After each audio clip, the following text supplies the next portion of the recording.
Hello, Hindi medium academy में आप सभी का स्वागत है। तो आज इस वीडियो में हम जो आपका अध्याय 7 है यानी कि गति, इसके मोस्ट इम्पॉर्टेंट क्वेश्चंस देखने वाले हैं। अब इससे पहले कि मैं इसके क्वेश्चंस की शुरुआत करूं, मैं आपको बता दूं कि इस चैप्टर के एनसीईआरटी के अभ्यास के और जो किताब के बीच में इंटेक्स क्वेश्चन होते हैं वो क्वेश्चंस का सॉल्यूशन मैं अपलोड कर चुका हूँ, तो आप उनको भी तैयार कर लेना क्योंकि वो सारे भी इंपॉर्टेंट हैं। इसके अलावा जो इंपॉर्टेंट क्वेश्चन हैं हम उनकी बात यहाँ पर करने ही वाले हैं। ठीक है, चलिए शुरुआत करते हैं। यहाँ पर देखो, सबसे पहला जो क्वेश्चन है उसमें पूछा गया है गतिज अवस्था और विराम अवस्था किसे कहते हैं। मतलब कोई वस्तु गतिज अवस्था में है ऐसा हम कब कह पाएंगे, और वो रुकी हुई है यानी कि वो विराम अवस्था में है ऐसा हम कब कह पाएंगे। तो आपको याद रखना है, गतिजावस्था यानी गति की अवस्था जो होती है वो हम तब कहेंगे यदि कोई वस्तु समय के साथ अपनी स्थिति किसी बिंदु के सापेक्ष में बदल रही है, तब हम कहेंगे कि जो वस्तु है वो गति में है या फिर गति की अवस्था में है। और इसी निर्देश बिंदु को मूल बिंदु कहते हैं। कहने का मतलब क्या है, कहने का मतलब समझो कि यहाँ पे आपने कोई पॉइंट फिक्स कर दिया, इस पॉइंट के सापेक्ष में आप देखोगे कि कोई वस्तु गति में है या नहीं। अब मान लो कोई यहाँ पे खड़ा है अगर, तो आप देखोगे समय बढ़ रहा है लेकिन इनके बीच में कोई बदलाव नहीं आ रहा, बिंदु वहीं पे है, ये व्यक्ति भी वहीं है, यानी कि ये बिंदु और ये व्यक्ति के बीच की दूरी में कोई बदलाव नहीं आ रहा। मतलब बिंदु के सापेक्ष में ये जो व्यक्ति है या वस्तु है इसकी स्थिति बदल नहीं रही है टाइम के साथ, तो मतलब ये रुका हुआ है, विराम अवस्था में हो जाएगा। लेकिन यहीं अगर मान लो टाइम बढ़ने के साथ साथ आपने पहले देखा कि व्यक्ति यहाँ पर था, फिर आप देख रहे हो व्यक्ति यहाँ पे है, मतलब दूरी बढ़ गई, इस बिंदु से इसकी दूरी बढ़ गई, फिर व्यक्ति यहाँ पे है, फिर यहाँ पे है, फिर यहाँ पे, तो मतलब जैसे जैसे टाइम बढ़ रहा है वैसे वैसे इस बिंदु के सापेक्ष में इस व्यक्ति की पोजीशन या वस्तु की पोजीशन जो है वो बदल रही है।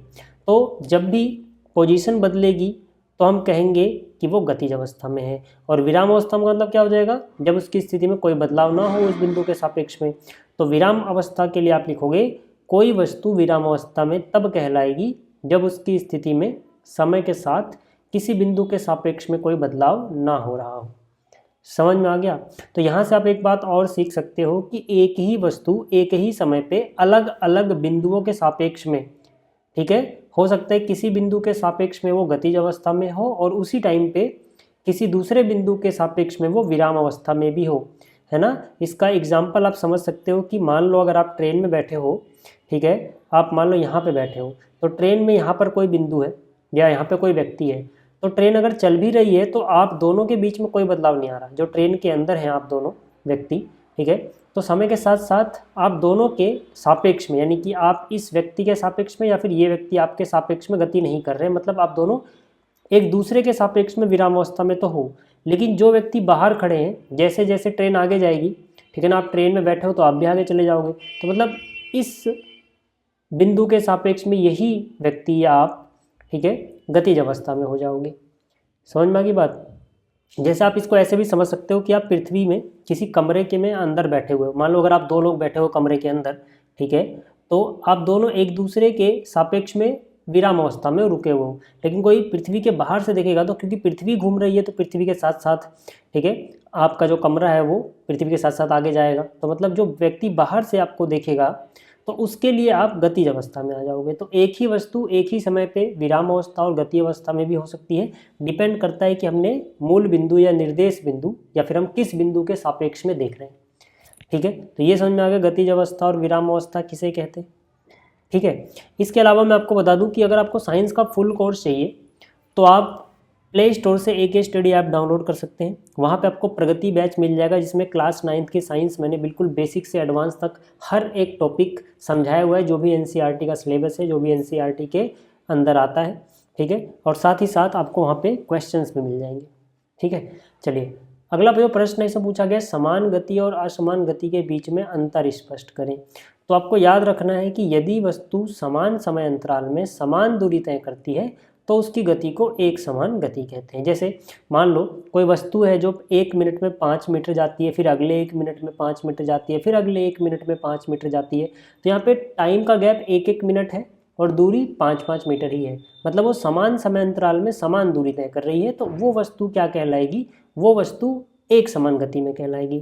ठीक है, लेकिन यदि वस्तु समान समय अंतराल में असमान दूरी तय करती है या फिर इसका उल्टा भी, ठीक है, असमान समय अंतराल में करो समान दूरी तय कर ले या फिर समान समय अंतराल में असमान दूरी तय कर ले, तो हम कहेंगे कि वहाँ पे असमान गति है। जैसे मान लो कि कोई वस्तु है जो पहले 1 मिनट में 5 मीटर चलती है, लेकिन अगले 1 मिनट में वो 4 मीटर चलती है, फिर अगले 1 मिनट में वो 6 मीटर चलती है, तो वहाँ पे वो असमान गति में है। ठीक है। एक बहुत ही इंपॉर्टेंट क्वेश्चन जो पूछा जाता है अक्सर वो है विस्थापन और दूरी में अंतर बता दो, है ना। दूरी यानी कि डिस्टेंस, विस्थापन यानी डिस्प्लेसमेंट। ठीक है। तो देखो दूरी का क्या मतलब होता है, जैसे मान लो कोई वस्तु यहाँ इस बिंदु से, ठीक है, इस बिंदु तक आती है, ठीक है, तो दूरी का मतलब होगा उसने कौन सा रास्ता चुना, उस रास्ते की लंबाई, है ना। जैसे मान लो कि आप घूम के इस बिंदु तक गए, तो ये जो रास्ता आपने तय किया इसकी लंबाई को इसकी दूरी बोलेंगे। लेकिन जो विस्थापन होगा, विस्थापन का मतलब है कि आप शुरू में कहाँ थे और आप आखिर में कहाँ हो, उसके बीच का सबसे कम दूरा यानी सीधी सीधी रास्ता, है ना, इसको हम इसका विस्थापन बोलेंगे। जबकि ये जो रास्ते की लंबाई आपने चुनी थी ये दूरी है। तो क्वेश्चन आता है कि क्या कभी दूरी और विस्थापन बराबर हो सकते हैं? हाँ, मान लो आप गए भी सीधा ही होते और सबसे छोटा रास्ता भी यही है, तो उस केस में दूरी और विस्थापन बराबर हो सकते हैं। नहीं, ठीक है। बाकी कोई भी और केस होगा तो दूरी हमेशा बड़ी आएगी विस्थापन से। ठीक। तो दूरी और विस्थापन में जब भी आपसे अंतर पूछा जाएगा तो आप क्या लिखोगे, किन्हीं दो बिंदुओं के बीच के वास्तविक पथ का माप दूरी कहलाता है, मतलब जिस रास्ते से गए हो। अब एक ही बिंदु से आप चले और इस बिंदु पे जाना था तो आप अलग अलग रास्तों से जा सकते हो। अगर आप इधर से जाओगे तो इस रास्ते की लंबाई दूरी कहलाएगा। ठीक है। अगर आप मान लो यहाँ गए, फिर यहाँ घूमे, फिर यहाँ घूमे और फिर यहाँ आए, तो फिर इस रास्ते की लंबाई दूरी कहलाएगा। लेकिन विस्थापन हमेशा एक ही रहेगा, यहाँ से लेके सीधा यहाँ। ठीक है। और ये दूरी समझ में आ गया, पथ की लंबाई। विस्थापन क्या होता है, किसी वस्तु द्वारा अपनी प्रारंभिक स्थिति व अंतिम स्थिति के मध्य में सबसे कम दूरी को विस्थापन कहते हैं। ठीक है। दूरी एक अदिश राशि, आप किधर भी चल के कहीं से भी जा रहे हो, कोई दिशा नहीं है इसमें। अदिश मतलब इसमें कोई दिशा नहीं होती। जबकि विस्थापन एक सदिश राशि है कि आपको इसमें एक फिक्स दिशा है कि यहाँ से प्रारंभिक स्थिति से अंतिम स्थिति की ओर ही चलना है, सीधा सीधा, और कहीं मुड़ना नहीं है। ठीक है। तो इसमें एक दिशा होती है, डायरेक्शन होती है। दूरी कभी भी ऋणात्मक नहीं होती है। ठीक है। जबकि जो विस्थापन है ये धनात्मक भी हो सकता है, ऋणात्मक भी हो सकता है, शून्य भी हो सकता है। शून्य कब हो सकता है, जब कोई वस्तु जहाँ से चली थी वहीं पे आ जाए, है ना। तो प्रारंभिक और अंतिम स्थिति अगर एक ही जगह हो जाएगी तो मतलब ये विस्थापन शून्य भी हो सकता है। दूरी विस्थापन के बराबर या अधिक ही होगी, है ना। कभी भी दूरी कम नहीं होगी विस्थापन से, लेकिन विस्थापन कभी भी दूरी से अधिक नहीं होगा। दूरी तो अधिक हो सकती है लेकिन विस्थापन नहीं। हाँ, दोनों बराबर भी होंगे, कब, जब वस्तु एक सीधी रेखा में ही चले। ठीक है ना। तो इस केस में, ठीक है, विस्थापन और दूरी बराबर होंगे। इतनी बात क्लियर हो गई। अच्छा, एक और क्वेश्चन पूछा जाता है इस चैप्टर से अंतर पे कि चाल और वेग में अंतर बताओ, है ना। चाल का मतलब क्या होता है, चाल यानी स्पीड। चाल होती है किसी वस्तु द्वारा इकाई समय में तय की गई दूरी। ठीक है। जबकि वेग क्या होता है, किसी वस्तु द्वारा किसी निश्चित दिशा में इकाई समय में तय की गई दूरी। कह सकते हो जब चाल के साथ कोई दिशा जुड़ जाए तब वो वेग बन जाता है। ठीक है। चाल एक अदिश राशि है जबकि वेग जो होता है वो एक सदिश राशि है। चाल का फॉर्मूला होता है दूरी बटे समय, जबकि वेग का फॉर्मूला होता है विस्थापन बटे में समय। ठीक है। जो चाल है वो वेग के बराबर होगा या फिर अधिक ही होगा, जबकि जो वेग है वो कभी भी चाल से अधिक नहीं हो सकता है। ठीक। चाल कभी ऋणात्मक नहीं होती, लेकिन वेग धनात्मक, ऋणात्मक, शून्य कुछ भी हो सकता है इनमें से। ठीक है। फिर से बोल रहा हूँ कि अगर आपको साइंस का फुल कोर्स चाहिए तो आप एक स्टडी ऐप डाउनलोड करो, वहाँ पे आपको, ठीक है, प्रगति बैच मिलेगा। इसमें सारे चैप्टर्स आपको अच्छे से एक्सप्लेन किए हुए मिल जाएंगे। अगला जो क्वेश्चन है इसमें पूछा गया है गति का समय वेग ग्राफ। ठीक है। इससे हम त्वरण की गणना कैसे करते हैं। तो जब मैंने आपको, ठीक है, प्रगति बैच में ये चैप्टर पढ़ाया था बहुत अच्छे से, तब मैंने आपको बताया था कि अगर समय वेग ग्राफ की हम बात कर रहे हैं तो वस्तु का जो त्वरण होगा ना वो ग्राफ की ढाल यानी स्लोप से दर्शाया जाता है। त्वरण का मतलब होता है वेग में परिवर्तन डिवाइड बाई समय, यानी कितना समय लिया गया। ठीक है। तो याद रखना ग्राफ की ढाल से, ठीक है ना, वेग, समय वेग के ग्राफ के ढाल से स्लोप दर्शाया जाता है। ठीक है। देखो थोड़ा एक्स्ट्रा नॉलेज के लिए इसको देख ही लो। ठीक है। वेग समय ग्राफ, ठीक है, जैसे यहाँ पर, ठीक है, एक्स एक्स पे समय दर्शाया हुआ है और जो ये वाई एक्स है इस पे चाल या वेग जो मीटर पर सेकंड में होगा ये दर्शाया हुआ है। ठीक है। तो वेग समय ग्राफ के ढलान जो होगी, ठीक है ना, वो उससे वस्तु का त्वरण पता लगेगा। जैसे इसमें बिल्कुल ढलान नहीं है, बिल्कुल सीधा है ना ये, ठीक है, यानी कि एक्स के पैरेलल है, तो मतलब इसका त्वरण जीरो है, इसमें त्वरण है ही नहीं क्योंकि वेग में कोई बदलाव नहीं हो रहा ना। देखो जैसे आपने इस टाइम पे देखा 0 टाइम पे तो वेग कितना है 8 मीटर पर सेकेंड। 1 सेकंड बाद देखोगे तो फिर से वेग 8 दिखाई देगा। 2 सेकंड के बाद देखोगे तो फिर से वेग 8 ही दिखाई देगा। मतलब इसका वाई अक्ष पे हमेशा 8 पे ही जाएगा। तो वेग में कोई बदलाव ही नहीं हो रहा, मतलब त्वरण नहीं है। ठीक है, यही चीज़ अगर ये ग्राफ मान लो ऐसे होता तो मतलब इसमें बढ़ता हुआ त्वरण था। अगर यही ग्राफ ऐसे होता तो इसमें घटता हुआ त्वरण होता। ठीक है, अगर यही ग्राफ ऐसे होता तो इसमें तेज़ी से बढ़ता हुआ त्वरण होता। ठीक है ना। तो ये जो चैप्टर मैंने आपको प्रगति बैच में पढ़ा रखा है उसमें ग्राफ के सारे, ठीक है ना, जो भी पॉसिबिलिटीज़ हैं, ठीक है, वो सब बता रखी है मैंने आपको। ठीक है, एक और बात एक्स्ट्रा नॉलेज के लिए याद रख लो कि वेग समय ग्राफ के अंतर्गत जो क्षेत्रफल होगा उससे विस्थापन का पता लगेगा।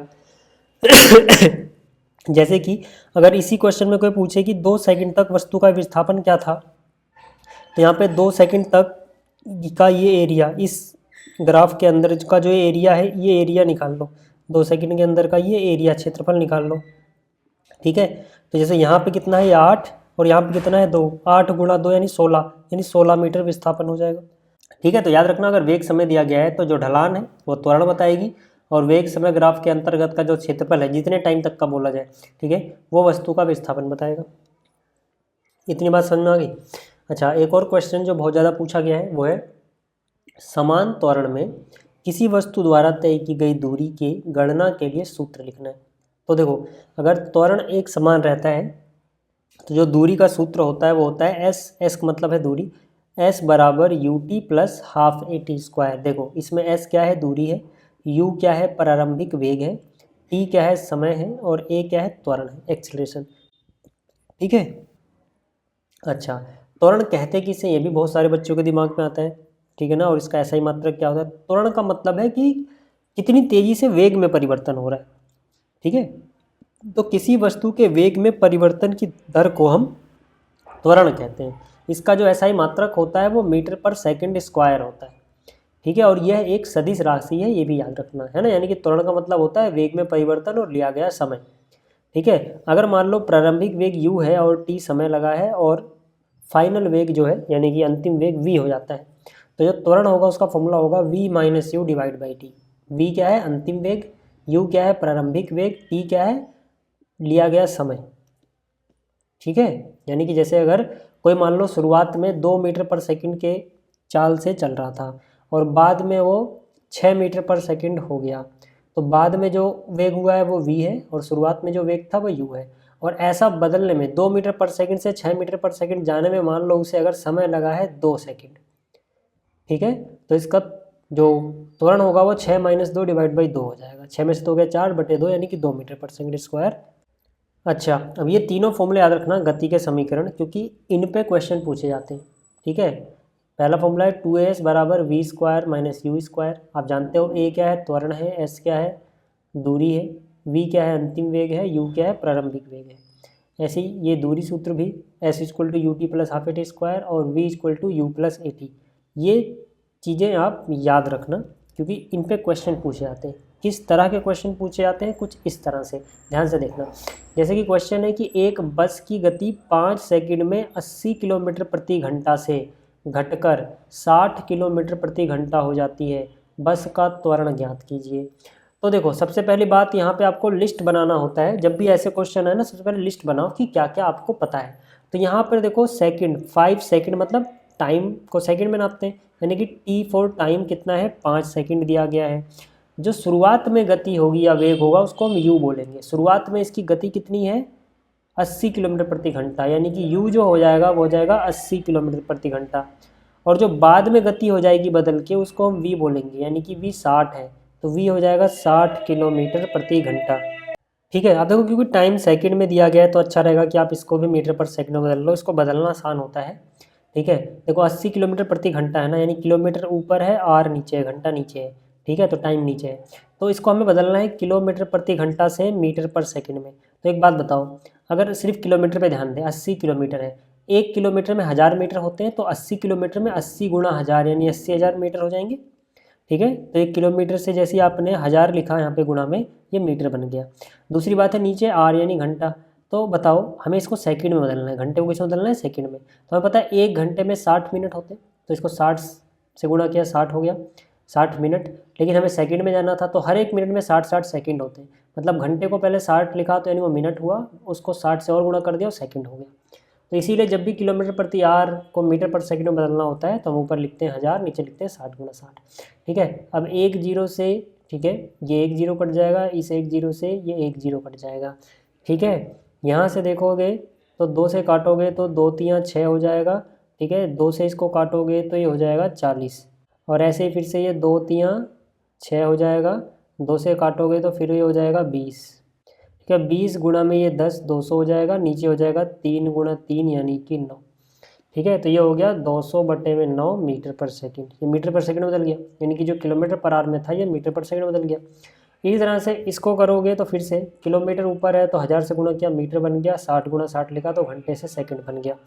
ठीक है, इसको सॉल्व करोगे तो सीधा सीधा 60 से तो 60 ही कट जाएगा। ठीक है, सीधा 20 से काट दो, 20 गुणा में 3 करोगे 60 होता है, 20 गुणा में 5 करोगे तो 100 होता है। ठीक है, एक जीरो है तो एक जीरो लगा दोगे, ऊपर 50 नीचे 3 यानी 50/3 मीटर पर सेकंड हो जाएगा। ठीक है, अब हमें निकालना था त्वरण। देखो त्वरण होता है ए, तो सबसे आसान फॉर्मूला कौन सा रहेगा त्वरण के लिए? ये वाला।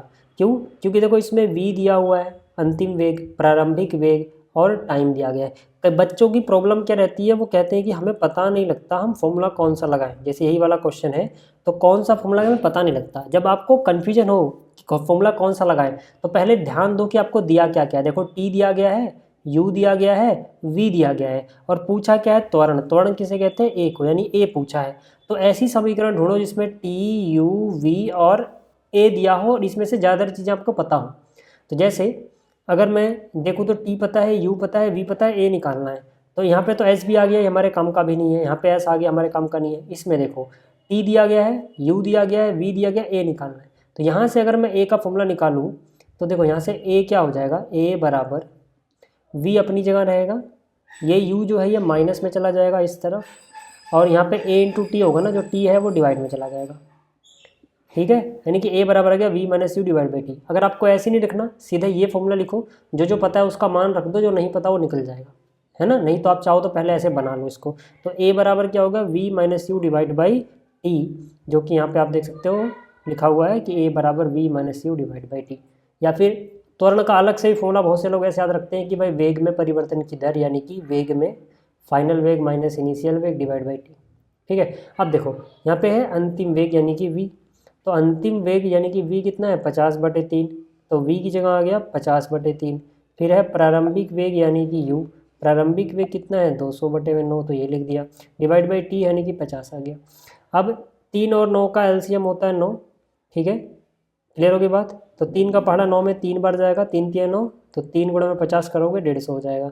9 का पहाड़ा 9 में 1 बढ़ जाएगा, 1 गुणा में 200 करोगे 200 हो जाएगा। ये नीचे वाला 5 ही रहा। 150 में से 200 घटाओगे माइनस का 50 बचेगा। ठीक है, और नीचे क्या है? 9, और ये वाला 5 जो है ना, इसके नीचे कुछ नहीं है, समझो 1 है, 5/1। तो भिन्न के नीचे जो भिन्न होती है उसको उलट के गुणा करते हैं, यानी कि जो 5/1 है इसको यहाँ 1/5 हो जाएगा, गुणा में क्या हो जाएगा? 1/5। ठीक है, 1/5, तो ये 5 नीचे ही आ जाएगा। ठीक है, तो यहाँ से कितना हो गया? 5 से काटोगे तो 5 गुणा में 10 50 होता है, तो नहीं ऊपर बचेगा -10, नीचे 9।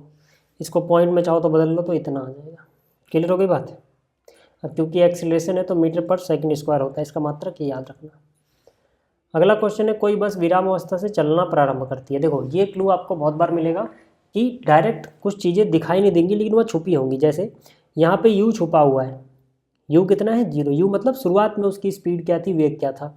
तो क्योंकि ये विराम अवस्था से चलना शुरू करती है, तो ध्यान दो कोई वस्तु चलना शुरू कर रही है, मतलब चलना शुरू करने से पहले जस्ट वो रुकी हुई तो रही होगी ना। तो इसका मतलब है शुरुआत की गति जो है वो 0 मीटर पर सेकंड दी गई है। यहाँ से आपको क्लू मिल जाता है। ठीक है, तो विराम अवस्था यानी 0 मीटर पर सेकंड से चलना शुरू हुई है और 2 मिनट तक 0.1 मीटर पर सेकंड स्क्वायर के एक समान त्वरण से चलती है। देखो मीटर पर सेकंड स्क्वायर का त्वरण है, त्वरण का मतलब a, तो a आ गया 0.1 मीटर पर सेकंड स्क्वायर, और बताया गया है ऐसा वो 2 मिनट तक करती है। 2 मिनट मतलब टाइम, मिनट मतलब टाइम, तो टाइम हो गया 2 मिनट, है ना। तो 2 मिनट में कितने सेकंड होंगे? क्योंकि ये मीटर पर सेकंड में है तो सेकंड बदलना पड़ेगा। 1 मिनट में 60 सेकंड, तो 2 मिनट में 120 सेकंड। ठीक है। हमसे पूछा क्या है, हमसे पूछा है प्राप्त की गई चाल, मतलब जो अंतिम चाल होगी उसकी या अंतिम वेग होगा वो बता दो। अंतिम वेग कितना होगा, मान लेते हैं v होगा। ठीक है। और दूसरा है तय की गई दूरी, दूरी की बात बाद में करेंगे, पहले अंतिम वेग। अंतिम वेग यानी v। अब देखो यार, u पता है, t पता है, a पता है, v निकालना है तो सीधा सीधा यही फॉर्मूला लग जाएगा, अभी जो मैंने आपको 3 फॉर्मूले दिखाए थे, है ना। तो यहाँ पे v बराबर u प्लस ए टी हो गया। u की वैल्यू है 0, यहाँ से आप देख लो u की वैल्यू है 0, तो इसके नीचे आ गया 0। ठीक। a की वैल्यू है 0.1 गुणा में t है 120 सेकेंड, यहाँ से आप देख सकते हो। ठीक है। तो इनको गुणा करोगे 0.1, ठीक है, तो इसके नीचे एक 0 लगा दोगे, 10 हो गया, 10 से काटोगे तो 0 कट जाएगा, 12 बचेगा बस, तो ये हो जाएगा 12 मीटर पर सेकेंड। ठीक है। अब हमसे दूरी भी पूछी है, तो अब ऐसा कोई फॉर्मूला जिसमें s आता हो लगा दो, आपको आंसर मिल जाएगा। जैसे 2s बराबर v square minus u square एक फॉर्मूला है, ठीक है ना। ये 3 फॉर्मूले पढ़ाए मैंने आपको, इसमें से ये वाला लगा दो तब भी आंसर मिल जाएगा, ये लगा दो तब भी आंसर मिल जाएगा। ठीक है। तो यहाँ से ये लगाया तो यहाँ से 2a चला जाएगा डिवाइड में, ठीक है, वी स्क्वायर माइनस स्क्वायर ऊपर रहा। अब v की वैल्यू है 12, u की वैल्यू है 0, डिवाइड बाई 2 इंटू a की वैल्यू है 0.1। 12 का स्क्वायर होता है 144, 2 गुणा में 0.1 हो जाएगा 0.2। ठीक है। यहाँ से 0 हटाओगे, मतलब पॉइंट हटाओगे तो एक 0 लग जाएगा। 1440/2 यानी 720 मीटर। अगला जो क्वेश्चन है इसमें बोला गया एक ट्रॉली आनत तल पर, है ना, झुका हुआ तल है, उस पर 2 मीटर पर सेकंड स्क्वायर के त्वरण से नीचे जा रही है। जैसे यूनिट से भी पता लग सकते हो त्वरण है, मीटर पर सेकंड स्क्वायर में क्या होता है, त्वरण होता है, यानी ये a की वैल्यू हो गई। जैसे इतना पता लगा a बराबर इतना लिख दो, नीचे जा रही है।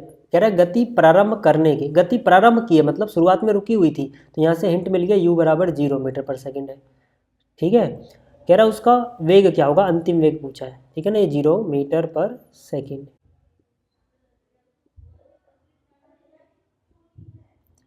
ठीक है। और टाइम बता रखा है आपको 3 सेकंड, ठीक है ना, टाइम कितना है 3 सेकंड, तो टी बराबर 3 सेकंड लिख दो। फिर से यार वही b equal to u plus a t, u की वैल्यू 0 दे रखी है इन्होंने, a की वैल्यू 2 दे रखी है, t की वैल्यू 3 दे रखी है, तो 2 गुणा 3 यानी 6 मीटर पर सेकेंड हो गया। आगे बात समझ में।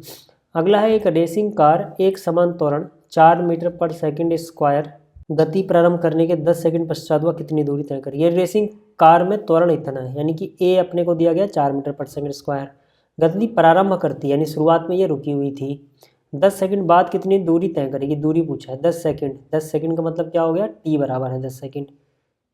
समझ में आ गई बात है। दूरी तय करेगी ना, s बराबर क्या है यहाँ पे, s बराबर क्या है, v तो पूछा ही नहीं, तो यहाँ से s बराबर you t plus half a t square होता है। ये फॉर्मूला आपने पढ़ा हुआ है, इसमें v की जरूरत नहीं होती है, v हमें बताया भी नहीं है ना। फॉर्मूला तीनों अपने सामने लिख लेना, आपको पता लग जाएगा कि यार देखो इसमें a पता है, t पता है, ठीक है, और u पता है, और s पूछा है, तो इस फॉर्मूले में यही तो होता है, u होता है, t होता है, a होता है और s होता है। समझ में आ गया। यहाँ पे रखना s पूछा है क्या, तो s बराबर you t plus half a t square, you की जगह 0 रखा, 0 इंटू में t कुछ भी हो 0 हो गया, 1/2 ये रहा, a की वैल्यू 4 है, t की वैल्यू 10 है, 10 का स्क्वायर, है ना। तो यहाँ से 2 से काटोगे, 2 दूनी 4, 10 का स्क्वायर 100, 100 गुणा में 2 हो जाएगा 200, तो 200 मीटर। क्लियर होगी बात। अगला जो क्वेश्चन है इसे पूछा गया एक समान वृत्तीय गति किसे कहते हैं। वृत्तीय गति मतलब कोई वृत्तीय पथ पर गति करे और एक समान, ठीक है ना, चाल से करे, तो उसको बोलते हैं एक समान वृत्तीय गति। तो जब एक वस्तु वृत्तीय रास्ते यानी वृत्तीय पथ पर एक समान चाल से चलती है तब उसकी गति को एक समान वृत्तीय गति कहते हैं। जैसे कोई वस्तु अगर वृत्त पे चल रही है, इसकी त्रिज्या मान लो r है, इसकी त्रिज्या कितनी है r, तो दूरी कितनी हो जाएगी एक चक्कर में दूरी हो जाएगी 2πr, इसकी परिधि के बराबर, और जितना टाइम लेता है t उससे डिवाइड कर दो, तो इसकी चाल आ जाएगी 2πr डिवाइड बाई t। ठीक है। तो उम्मीद करता हूँ आपको समझ में आ गया होगा, और अगर साइंस का फुल कोर्स आपको लेना है तो आप एक स्टडी ऐप डाउनलोड कर सकते हैं प्ले स्टोर से, और वहाँ से प्रगति बैच ज्वाइन कर सकते हैं।